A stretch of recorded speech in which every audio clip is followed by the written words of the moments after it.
ठीक है बच्चों, अब हम लोग समझेंगे बैलेंस शीट कैसे बनाते हैं। तो एनपीओ में मैंने आपको रिसीप्शन पेमेंट अकाउंट सिखाया, आपको इनकम एंड एक्सपेंडिचर अकाउंट बनाना बताया। इनकम एंड एक्सपेंडिचर अकाउंट के फीचर्स क्या थे? करंट ईयर के आइटम लेगा, रिवेन्यू नेचर के लेगा और एक्रूअल बेसिस पर। सर एक्रूअल बेसिस पे थोड़ा और प्रकाश डालिए, यानी कि थोड़ा और एक्सप्लेन कीजिए। बिल्कुल सही बात है। देखो बच्चों, जैसे कि यहाँ पर लिखा है बाय सैलरी, तो यहाँ पर पेमेंट है क्योंकि ये कैश बेसिस पर बना है। तो यहाँ पर जो सैलरी आई है वो पेड वाली आई है। कौन सी सैलरी आई है बच्चों बताओ? अरे पेड वाली आई है ये, बच्चों बताओ हाँ है ना। अब लेकिन नीचे अगर एडजस्टमेंट में लिख दिया सैलरी आउटस्टैंडिंग है 1000, सैलरी आउटस्टैंडिंग कितनी है? 1000। तो जैसा कि आप लोग 11th क्लास में पढ़ते थे, यहाँ पर सैलरी 10,000 की पेमेंट है, 1000 की अभी पे करनी है। इसका मतलब जब आप इनकम एंड एक्सपेंडिचर में सैलरी बुक करोगे तो कितने की बुक करोगे? 11,000। समझ आया नहीं आया? अरे बोलो यार। क्योंकि जो पे करनी है that is also related to current year. तो इस चीज पर हम नेक्स्ट क्लास में चर्चा करेंगे। अभी हम बेसिक फाउंडेशंस आप लोगों की बना रहे हैं। अभी मैं इस चीज पर डिस्कशन नहीं कर रहा हूं कि एडजस्टमेंट्स का इफेक्ट कैसे कैसे करना होता है। तो एक्रूअल बेसिस का मतलब है उस पीरियड की ट्रांजैक्शंस रिकॉर्ड होगी जिस पीरियड का आप इनकम एंड एक्सपेंडिचर अकाउंट बना रहे हो। और अपनी नॉलेज के लिए आप 11th क्लास की बातें ध्यान रख सकते हो। लाइक जैसे 11th में प्रीपेड एक्सपेंसेस माइनस होता था, एक्रूड इनकम क्या होती थी? ऐड होती थी। अरे बोलो यार। इसमें नॉन कैश वाले आइटम भी आ जाएंगे। कोई डेप्रिसिएशन है तो डेप्रिसिएशन भी आ जाएगा, क्योंकि इसका पर्पस क्या है? करंट ईयर का सरप्लस निकालना। और करंट ईयर का सरप्लस तभी निकलेगा जब करंट ईयर के एक्सपेंसेस लिए जाएंगे और करंट ईयर की इनकम ली जाएगी। अरे बात समझ आ गई? सर बिल्कुल सही है। अब बस छोटी सी एक वीडियो बनने वाली है, छोटा सा एक कॉन्सेप्ट है, और जिसमें मैं आपको समझाऊंगा कि एनपीओ में बैलेंस शीट कैसे बनती है। समझ में आ गई बात? बस तो एनपीओ में 2 बैलेंस शीट बनती है, इसको मैं समझा दूं। बाकी हम अगली क्लास में और अच्छे से चीजों को डिस्कस करेंगे, क्वेश्चंस करेंगे सब्सक्रिप्शन वगैरह के। सर जी ये बता दो जी बैलेंस शीट क्या होता है? अरे यार तुम्हें बैलेंस शीट नहीं पता? अरे यार बच्चों तुमने बेइज्जती कर दिया, हमारी बैलेंस शीट नहीं पता तो तुम्हें। अरे बच्चों बैलेंस शीट का मतलब है it is a statement of, balance sheet is a statement of assets and liabilities. Balance sheet is a statement of assets and liabilities prepared on a particular date. अरे बैलेंस शीट एक statement है, balance sheet एक statement है, it is not an account. किस चीज की statement है बच्चों? अरे एसेट्स एंड लायबिलिटीज, जो कब बनती है? पार्टिकुलर डेट पर।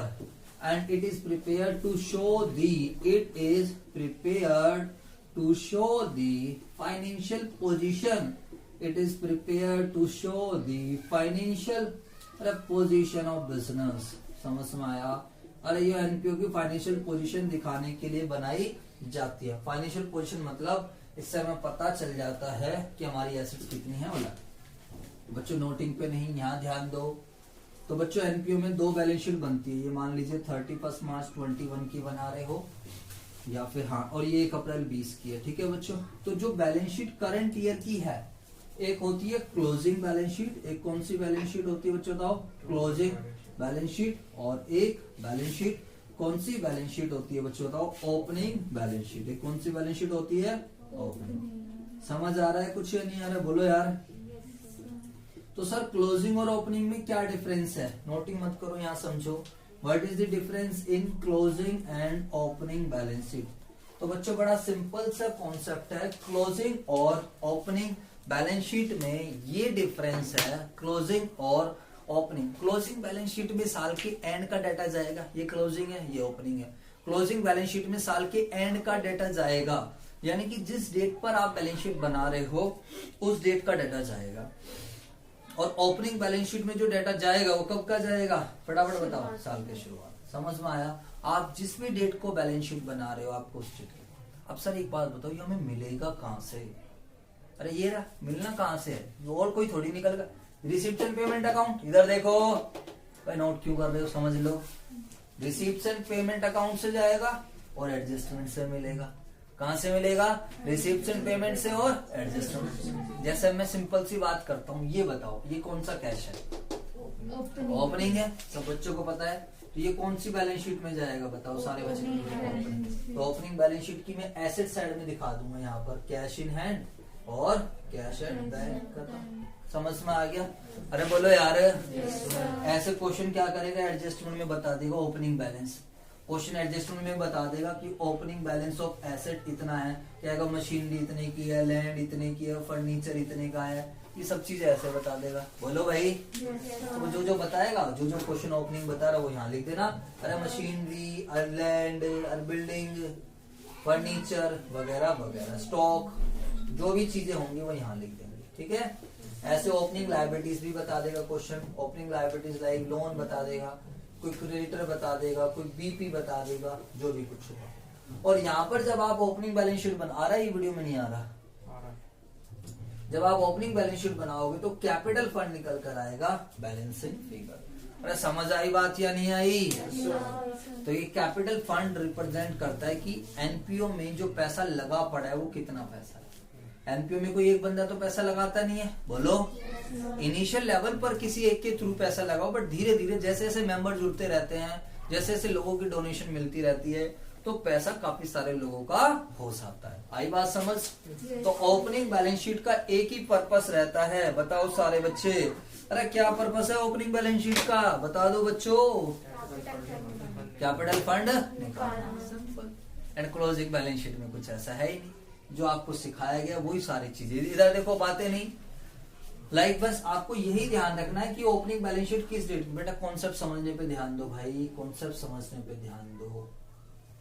ठीक है बच्चों। अब क्लोजिंग बैलेंस शीट में एंड का डेटा जाएगा, तो यहाँ पर क्लोजिंग कैश पड़ा हुआ है, क्लोजिंग बैंक का बैलेंस पड़ा है, लाइक फर्नीचर है जो स्टार्टिंग में था। अब स्टार्टिंग में था, देखो ड्यूरिंग द ईयर कितने का परचेज करा, ये इस साल का रिसिप्शन पेमेंट है। यहाँ पर देखो कहीं फर्नीचर है या नहीं है, चलो ये मैं फिक्स एसेट्स में फर्नीचर ही ले देता हूँ, बोलो। मान लो 1 लाख का पहले से फर्नीचर पड़ा था, यहाँ पर मैंने 50,000 का परचेज कर लिया, तो बच्चों मेरा फर्नीचर अब कितने का हो जाएगा, 1,50,000। अरे बात समझ आई या नहीं आई? तो by cash, bank, furniture, land, जो ओपनिंग फिक्स एसेट्स है वो तो आएंगी ही आएंगी, लेकिन उस ओपनिंग में कुछ ऐड और कुछ माइनस। अब देखो यहाँ पर क्या पता कुछ माइनस कर दे, कोई सेल कर, ये रहा सेल ऑफ एसेट। अरे बोलो यार। मान लो कोई लैंड, ये रहा कोई फिक्स एसेट सेल करी थी हमने, कोई था तो सही क्वेश्चन, ये रहा सेल ऑफ एसेट से कोई फिक्स एसेट हम सेल कर रहे हैं, तो माइनस हो जाता है 11th क्लास के तरीके। तो बच्चों यहाँ थोड़ा सा कैलकुलेशन भी ध्यान रखनी है, तो थ्योरी तो हम पढ़ नहीं रहे हैं, ये तो जस्ट एक ओवरव्यू दे रहा हूँ कि रिसीप्ट्स एंड पेमेंट अकाउंट ऐसा होता है, इनकम एंड एक्सपेंडिचर ऐसा होता है, बैलेंस शीट ये होती है। पूरे चैप्टर में घुमा दिया मैंने आपको, पूरे चैप्टर की फाउंडेशंस बना दी। अब एक एक टॉपिक को पकड़ेंगे, समझेंगे, क्वेश्चंस करेंगे, और फिर आपके बाद जब पूरा फुल फ्लेज क्वेश्चंस कराऊंगा तो आप यही क्या होगे, आपको ये दिया होगा, क्या दिया होगा, अरे रिसिप्शन पेमेंट अकाउंट दिया होगा, और इससे आपको ये बनाना होगा इनकम एंड एक्सपेंडिचर और बैलेंस शीट। फिर हम दिमाग लगाएंगे, दिमाग लगा ले कर देंगे सोल्व। अरे बात समझ आई या नहीं आई?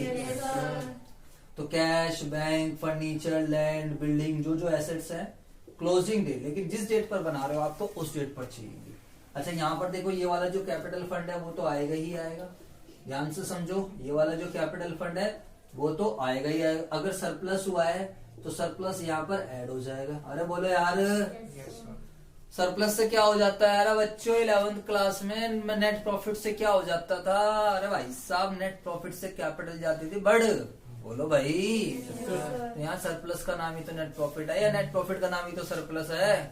तो सरप्लस से क्या हो जाएगा, बोलो, कैपिटल फंड क्या हो जाएगा, बढ़ जाएगा। और डेफिसिट से क्या हो जाएगा, बताओ, डेफिसिट से क्या हो जाएगा, कम हो जाएगा। समझ में आ गई बात? तो surplus will increase the amount of capital fund and deficit will reduce the amount of the capital fund. Simple सी बात है, सिंपल सी कॉन्सेप्ट है। उसके अलावा जो कोई लोन पड़ा हुआ है वो आ जाए, कोई बीपी आ जाएगा, कोई आउटस्टैंडिंग एक्सपेंसेस आ जाएंगे, तो लोन, बीपी, आउट जो भी आपकी है, ऐसे कई बार एडवांस सब्सक्रिप्शन वगैरह भी आ जाता है, वो मैं आपको अगली क्लास में समझा। समझ में आ गया? तो बच्चों क्लोजिंग बैलेंस शीट आपकी टैली होनी चाहिए, और ओपनिंग बैलेंस शीट आपकी कैपिटल फंड निकालने के लिए बनाई जाती है। बैलेंस शीट एक पार्टिकुलर डेट को बनती है, बैलेंस शीट जिस डेट पर भी बन रही है उस डेट की आपकी एसेट्स और लायबिलिटीज होनी चाहिए। किसी को समझ आया तो बहुत अच्छी बात है, और अगर समझ नहीं आया तो don't worry, don't be panic, questions करेंगे, जब क्वेश्चन से और चीजें क्लियर हो जाएंगी। इतना छोटा चैप्टर नहीं है कि 2-3 क्लास में खत्म हो जाएगा। Yes, it will definitely take time. कम से कम 10 से 12 घंटे की क्लासेस मिनिमम चाहिए होती है एनपीओ को विद क्वेश्चंस कंप्लीट करने के लिए। ठीक है बच्चों? जी सर, आज के लिए इतना ही। तो आज 4-5 वीडियोस टोटल रेडी हो चुकी हैं। प्लीज आप सभी बच्चे सारी वीडियोस देख लेना एंड कोई भी डाउट हो तो प्लीज मेरे से पूछ लेना। मेरा नंबर है 9716980980 एंड सभी बच्चे कमेंट करके बताइए कि आपको हमारा कंटेंट कैसा लग रहा है। एंड बच्चों जाकर प्लीज सभी बच्चों, और आगे की वीडियोस नहीं मिलने वाली हैं यूट्यूब पर, जाकर अब ऐप डाउनलोड कर लीजिए। प्ले स्टोर पे आपको संजय क्लासेस की ऐप मिल जाएगी, वहां पर जाकर हमारे साथ जुड़ जाइए बच्चों। एंड टेलीग्राम चैनल है हमारा, वहां पर हमें फॉलो कर सकते हैं। ओके बच्चों, bye bye, thank you very much. Description में सभी सोशल मीडिया लिंक्स हैं, जहां पर भी आप जुड़ना चाहो मोस्ट वेलकम है। अभी मैं आपके लिए एक प्रोडक्ट लेकर आ रहा हूं जिसमें पास्ट 10 इयर्स के क्वेश्चन सोल्व कराऊंगा। पिछले 10 सालों का पूरा पेपर सॉल्यूशन के साथ आपके पास आएगा। तो सभी बच्चे हमारे साथ कनेक्टेड रहें एंड हमें सपोर्ट करते रहे। ओके बच्चों, थैंक यू वेरी मच।